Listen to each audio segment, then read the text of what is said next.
TV Camélia. Venha fazer parte dessa ideia. Inscreva-se no YouTube e acione o sininho.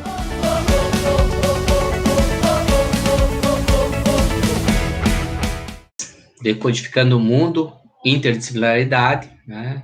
Material produzido pelo professor Paulo Dias, né? Pela professora Márcia Rezende e por mim, Edson Rezende, né? Onde a gente tenta pensar alguns elementos importantes aí no nosso processo de formação.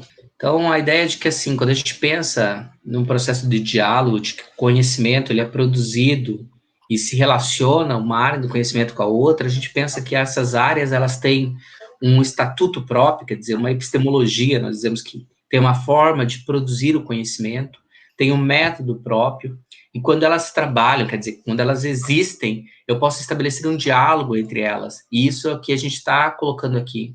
Então, a primeira grande coisa é que eu tenho que entender que existe uma produção de conhecimento que se relaciona a uma área específica. Por quê? Porque a gente compreender a totalidade numa única compreensão, numa única visão, é muito difícil. Então, essas ciências, ao longo do tempo, foram se constituindo por uma preocupação com o conhecimento humano, uma forma de compreender a realidade, elas têm um método para fazer isso, e aí você tem o diálogo. Por quê? Porque isso são várias formas, mas todas elas têm em comum uma relação com a humanidade e com o mundo. Então, só posso pensar nessa ideia da interdisciplinaridade quando eu compreendo que existem essas particularidades. Quando eu acabo com as particularidades, quer dizer, quando eu acabo com as disciplinas, quando eu digo que elas, ou ignoro esse estatuto, diminuo o estatuto e a metodologia, eu acabo com a perspectiva de pensar que é um diálogo entre mais de uma área do conhecimento. Então, vocês estão vendo aqui uma citação, né, que é um texto, a princípio, da história, mas esse texto da história, ele vai ter uma série de elementos que não se limita à história. Né? A primeira grande forma é assim, você olha ali, tem a questão da matemática. O que é um século? Aí você precisa desse conhecimento. Depois tem os números romanos, né? Então, são coisas que você aprendeu na matemática, mas ele está num texto de história. Esse texto está grafado em uma língua. Que língua que é essa? Né? Aí você tem uma ilustração, que é a questão da arte.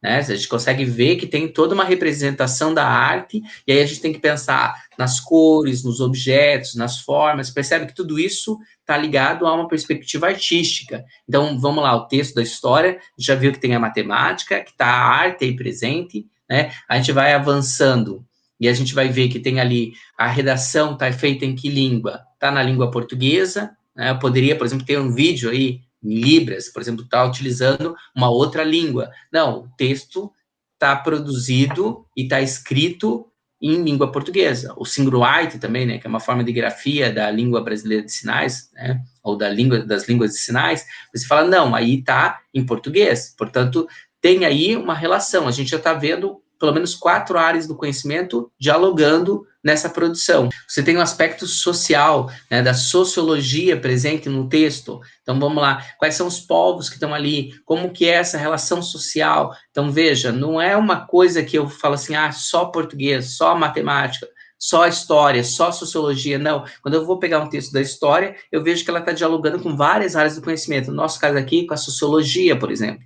Tá? Só com a sociologia? Não. Né? A gente vai ver que quando a gente pega esse texto, tem mais elementos aí.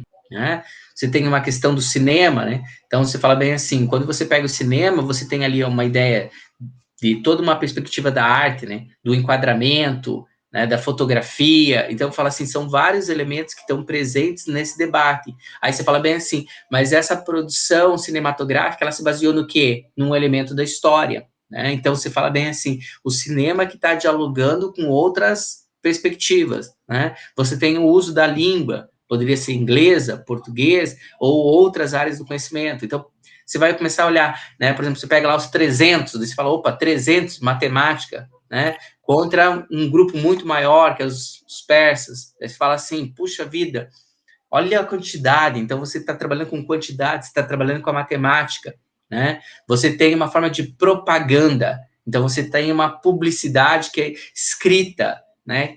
Que é chamativa, que é um apelo, que é um estilo de escrita. Então, está presente aí também, né? Então, você vai começando a ver todas essas coisas, né? A questão das armas aí, portanto, uma ideia da química, né? Como transforma determinados metais para você poder lutar, né? A questão do tecido. Então, você vai vendo que não é só um elemento, né? Nesse mesmo filme, então, ele foi produzido em que país? Ah, Estados Unidos, então tem a língua inglesa, então tem um processo de tradução. Como é o processo de tradução? Então, eu posso trabalhar com o inglês, vou trabalhar com o português, porque eu preciso pensar na tradução das duas línguas, na questão de uma estrutura física, quer dizer, eu preciso pensar no espaço geográfico em que o conflito aconteceu, né? Então, veja, começa a se relacionar várias construções do conhecimento, né? O aspecto geográfico, né? Então, tanto quais são os povos, né? Quando você pega aquela própria imagem lá, por que eu vou para o desfiladeiro das Termópilas? Né? Porque o espaço geográfico favorece o meu conflito, né? Aí eu venho para cá,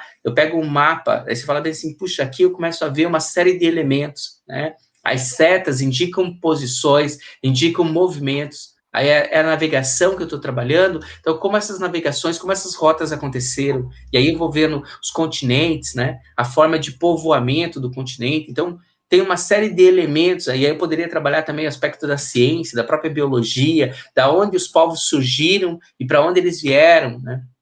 Então, esse processo de migração, do próprio pensamento aí de transformação ao longo desse deslocamento, aí a agricultura. Então, tem uma série de elementos possíveis da gente trabalhar que não são só geográficos. Eu pego o mapa e eu tenho que fazer a leitura do mapa, né? E aí, muitas vezes, você tem a identificação da língua portuguesa dos dados, eu tenho a questão das indicações de onde saiu, para onde foi, então, as principais teorias explicativas, então tudo está presente aí. A ideia da filosofia também, vocês vão encontrar nesses textos, né? As provocações também da forma como se menciona, então, analisar, questionar esses indivíduos, né? A reflexão que se tinha sobre a realidade, né? Alguns elementos que estão por trás, na verdade, né? Como se fossem ideológicos, né? Como pano de fundo dessa compreensão. Quer dizer, primeira grande coisa, esses textos, eles buscam dizer a verdade. O que é a verdade? É uma reflexão filosófica, quer dizer, está escrito em português, mas tem um elemento presente, né? Então, pega um texto da língua portuguesa que vai fazer menção a uma reflexão filosófica, né? Foi uma descoberta? O que é descobrir? Essa indagação sobre descobrir, né? Encontrar, são discussões filosóficas que estão presentes no texto, quando o indivíduo grafou, né? É uma ideia racional para fazer toda uma perspectiva, né? Então, eu começo a olhar todas essas estruturas e vou percebendo como as várias áreas do conhecimento vão estando presentes numa produção, né? Entender tudo isso é fundamental, né? Então, assim, não se limita sempre a uma área do conhecimento, são várias áreas no mesmo texto. Então, por isso que, assim, tem um estatuto próprio? Tem, mas estão sempre dialogando, estão sempre conversando entre si.